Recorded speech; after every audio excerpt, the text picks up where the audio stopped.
Hey everybody, good afternoon. I hope you're all refreshed after your coffee, and thank you very much to Ridley Agri Products for providing the sponsorship for afternoon tea today. I welcome you to session 4, which is sponsored by Ruminate. And my name's Elizabeth Owens. I'm currently with Milk Feeds in Western Australia, and very pleased to be back here in Queensland for this conference. So we're going to continue in this session with the theme of microbiome impacts, and the first speaker we have is Lauren Sheridan. Lauren's a trainee ruminant and equine nutritionist with Ridley Agri Products, and she's going to be talking about managing the equine lactic acid challenge, which is a significant challenge, and I look forward to hearing Sheridan's Lauren's input on this. Welcome, Lauren.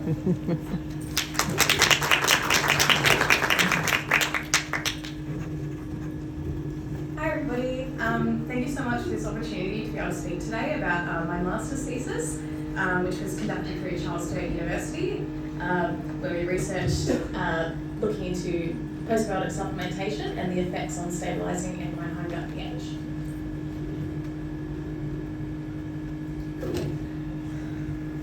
So, gastrointestinal microbial diversity, and consequently the degree of fermentation within that equine hindgut, is heavily influenced by the diet, with high non-structural carbohydrate rations posing the greatest risk to microbial imbalance.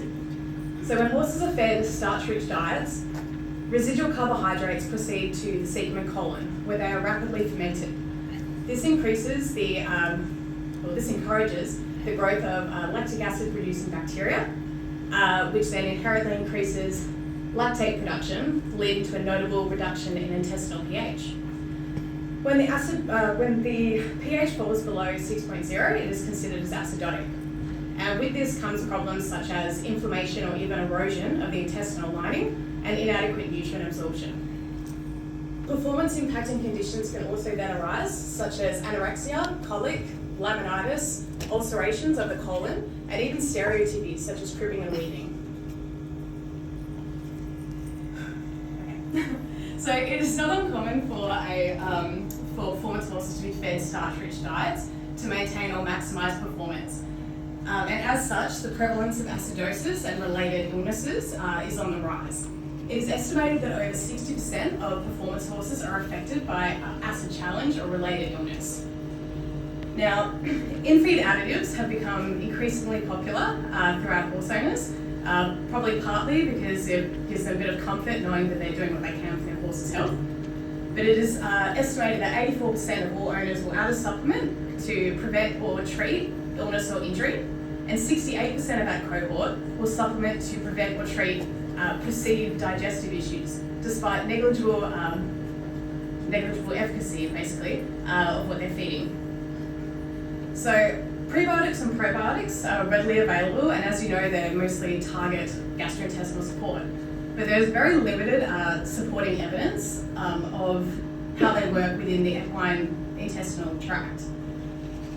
So postbiotics have been suggested, although a relatively new concept, postbiotics have been suggested to help with gastrointestinal support, with positive correlations seen in ruminants, swine and poultry.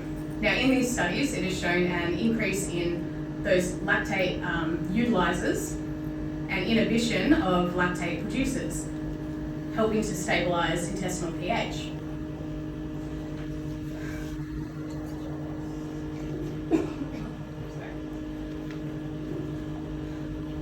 Okay, sorry, I got lost. Don't mind me.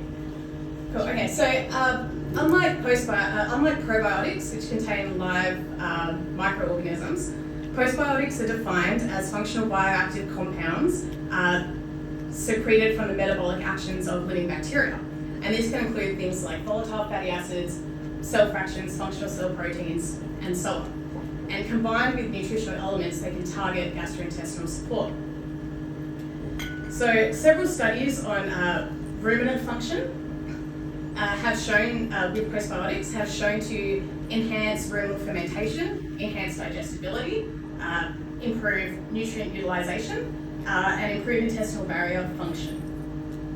In human medicinal research, postbiotics have already been established as antidiarrheals and immunomodulatory treatments, and with evidence to show that they reduce colonic inflammation and show positive effects on intestinal epithelial protection. So, through all these studies over multiple species, postbiotics have shown stability in a wide pH and temperature range, suggesting that it may be able to withstand the acidic environment of the lower intestinal system of the horse. So understanding the effect of postbiotic additives on those microbial populations and their relationship to fermentation and pH could offer many potential applications of equine gastrointestinal health. So we decided to test this using an in vitro simulation of the equine hinder. And our hypothesis was that the inclusion of a postbiotic in batch culture would reduce the degree of pH decline and lactate accumulation and increase volatile fatty acid production during fermentation. Alright, so a little bit about our materials and methods. I won't go into too much detail, but we used two substrates, or two feedstuffs as substrates.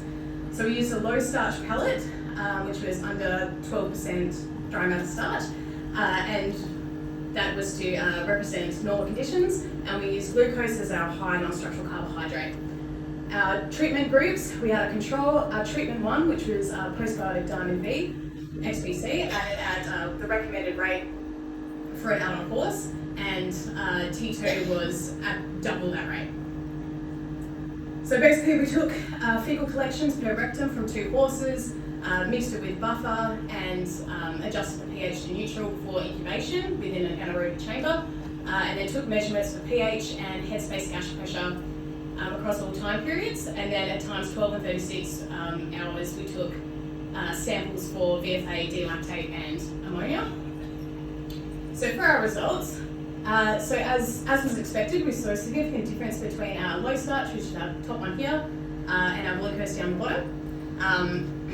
So the low starch one never dropped below what's considered healthy intestinal, lower intestinal pH, whereas our high starch one, we can see this big drop here in the control group drops right down to 4.8. We found a linear relationship between the Diamond B concentration and the pH, with significantly less decline in DV-treated glucose cultures.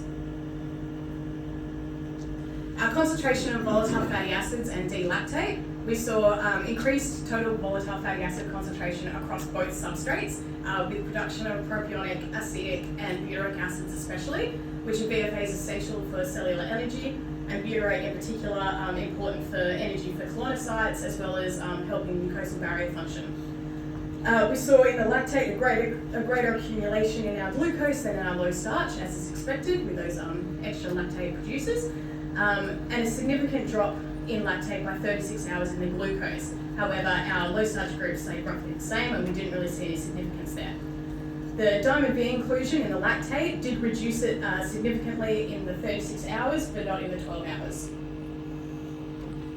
So in conclusion, the addition of postbiotic Diamond B XPC reduced the severity of pH decline in hindgut fermentation models in high non-structural carbohydrate rations. It increased the production of volatile fatty acids in acetate, propionate and butyrate, which could provide more utilisable energy and increase gastrointestinal support.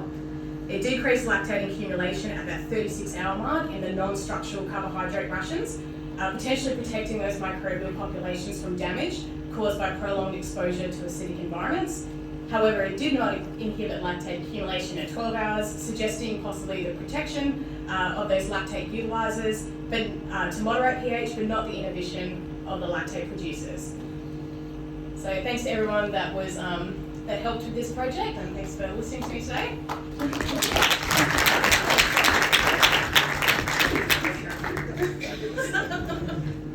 Well done, Lauren. Thank you very much. So we have time for a question. So is there any questions to be had? Yes? Thank you, Anna. Thank you. So does that mean, thanks for the talk by the way, does that mean you have to continuously give your horses a postbiotic? So the idea would be on a daily feed. Yeah. Yes. Perfect. Thanks again. Please join with me in thanking Ryan. Well done. Okay, so our next presenter is